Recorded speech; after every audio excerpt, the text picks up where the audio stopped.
आप अपनी इस दबंग गुफ्तगू की वजह से ही पहचाने जाते हैं। मुझे ये बताएं, अब फिर बिलावल भुट्टो कह रहे हैं नवाज शरीफ साहब सिलेक्टेड हो गए हैं। अगर हम पॉपुलर वोट के जरिए पॉपुलर जमात को रोकेंगे तो फिर जमहूरियत मजबूत कैसे होगी? इस मुल्क में जमहूरियत का पौधा तनावर कब होगा फिर? देखिए भट्टी साहब, मुझे जो ज़्यादा शायद मैं और सेंसिटिव हूँ, मुझे लगता है कि जब पॉपुलर वोट को आपने इनकार किया तो कोई अजाब आया। मशरिक़ी पाकिस्तान टूट नहीं गया, शेख मुजीब के पास था, टूट नहीं गया। फिर मोहतरमा बेनज़ीर भुट्टो को वो ना वो सिंध रहा ना वो बलूचिस्तान रहा, पाकिस्तान की चूल्हे हिल गई, भुट्टो साहब को फांसी हुई। ये आज जो पॉपुलर वोट जो है और जिसका लोग देना चाहते हैं, मैं नहीं कह रहा कि वही उसके लिए बेहतरीन और वही लीडर है, बाकी दुनिया में नहीं है, नहीं। लेकिन इस वक्त लोग जिद कर गए हैं, ये सारे साथ हैं पार्टियां, वो अब क्या करेंगे? लोग जिद करके खड़े हैं कि हमारी जिद है, इनको नहीं आने देना और इमरान खान को वोट देने हैं। तो क्या ऐसी इलेक्शन का क्या फायदा होगा? जो जमहूरियत के हम जंग लड़ रहे हैं वो तो पीछे चली गई। इलेक्शन कराने का मतलब होगा पाकिस्तान के अंदर बहरानों की मां को पैदा करना। अच्छा हाजी साहब, एक सवाल मैं आपसे पूछूंगा, इसके बाद कादी साहब, क्योंकि मैं आपको बरतानिया दौर का जानता हूं और आपकी स्ट्रगल को मैं खुद थोड़ा सा मैं कुछ विटनेस हूं। आप जब तरीके इंसाफ में जा रहे थे, इस वक्त मुस्लिम लीग नून के बड़े तनावर लोग हैं, वो भी आपके साथ जाना चाहते थे। वो आज नाम जावेद हाशमी से हम सुनना चाहते हैं, वो कौन थे जब आप लाहौर में मुस्लिम? भट्ट साहब, मैं जो भी कहता हूं और जो कहूंगा आपके सामने सच कहूंगा। मेरे साथ कोई जाने के लिए उस वक्त तैयार नहीं था। उससे पहले जब मैं जेल में बैठा था, उस वक्त 2-3 लोगों के नाम आए, मैंने उनको बल्कि रोकने वाला मैं था कि आपको मुस्लिम लीग को इस वक्त मुश्किल हालात में छोड़ के नहीं जाना चाहिए। और उसके लिए वो चूँकि मियाँ साहब ने साद रफीक को पार्टी से तकरीबन निकाल दिया था, तो मैंने मियाँ साहब की भी मिन्नत की, उनकी भी की।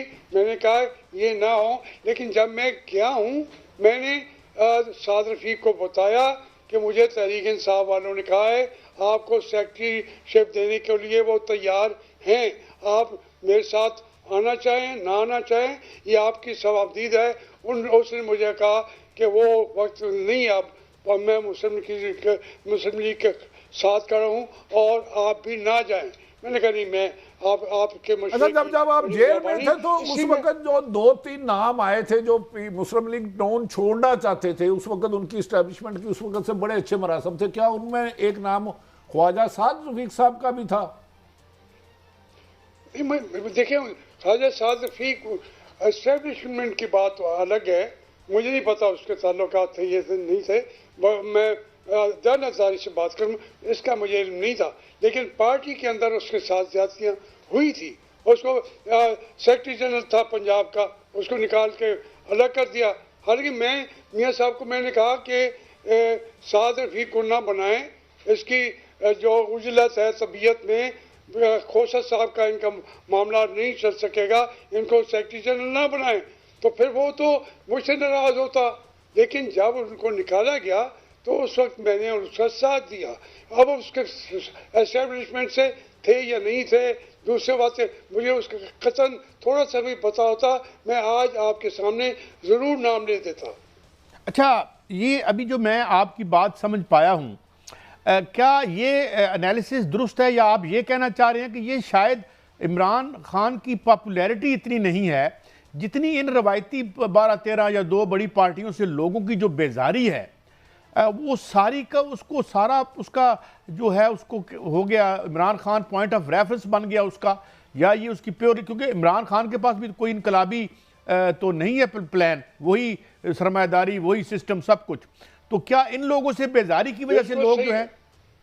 जी जी जी मखदूम साहब, बिल्कुल आप सही करें, बिल्कुल सही करें। 75 साल से लोग ये देखते आए हैं कि उनके पॉपुलर आदमी को आगे नहीं आने दिया जाता, तो वो अलग हो गए।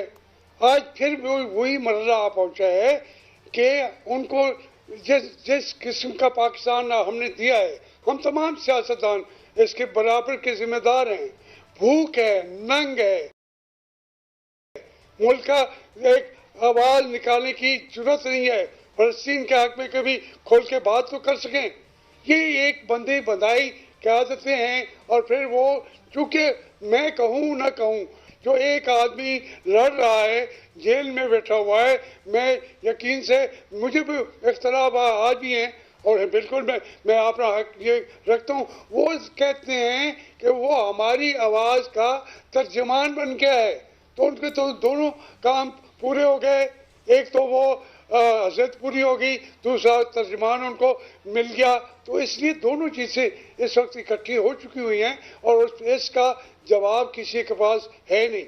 अच्छा हाशमी साहब, आपकी गहरी नज़र है, बज़ाहिर पीपल्स पार्टी के लिए कोई मुश्किलात नहीं, लेकिन वो भी कह रहे हैं हमारे लिए लेवल प्लेइंग फील्डिंग नहीं है, हमें मौका नहीं दिया जा रहा। मौलाना फजलुर रहमान साहब भी कह रहे हैं। तो बज़ाहिर इनके लिए तो कोई मुश्किलात नहीं है, एक सियासी जमात है जिसे इंतहाबी मुहिम नहीं चलाने दी जा रही। तो पीपल्स पार्टी क्यों ऐसा कह रही है? उन्हें तो जलसे जुलूस में कोई रुकावट नहीं डाली जा रही।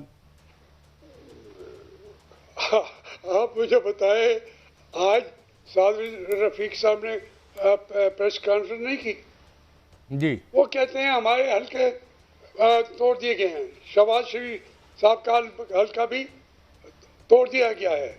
ये हमारे साथ भी ज्यादतियां हो रही हैं। फिर कौन रह गया? सब को शिकायत हैं कहीं से। और मैं इससे हट के बात करता हूँ। मैं कहता हूँ कि इनको इक़्तिदार नहीं मिलेगा। ये मांगना चाहते हैं इक़्तिदार उनसे। वो अब बिलावल भुट्टो साहब भी डायरेक्टली तो नहीं कह रहे, मांगना चाहते हैं उनसे। मौलाना भी मांगना चाहते हैं उनसे। हत्ता कि इमरान खान भी मांगना चाहता है इक़्तिदार उनसे। ये है हमारा असल प्रॉब्लम है इस मुल्क के अंदर। ये खड़े हो जाएं, अगर कमिटमेंट करें पाकिस्तान के साथ, जमहूरियत के साथ, और फिर कहें कि जो जीतता है जीतने दो। कितने दिन मुल्क चलाएगा अगर वो। एक लास्ट क्वेश्चन आपसे हुजूर, आपकी बसीरत क्या कहती है? ये जो पहले प्रोजेक्ट इमरान खान कहा जाता था, आजकल प्रोजेक्ट नवाज शरीफ है, ये जिसे पंजाबी में कहते हैं तोड़ चढ़ता या मुकम्मल होता नजर आता है आपको? मुझे तोड़ चढ़ता नहीं लगता, कतई नहीं लगता। वो कोई मजबूरी हो जाए हर तरफ से, बैनुल अक़वामी लोग कर ये वो। बसीरत अफरोज गुफ्तगू को हाशमी साहब, वक्त की दीवार आ जाती है मगर आपसे बात वक्त का यानी एहसास ही नहीं होता। बहुत शुक्रिया, आपने हमें वक्त दिया, हमें एनलाइटन किया। It is a great pleasure having you on the show.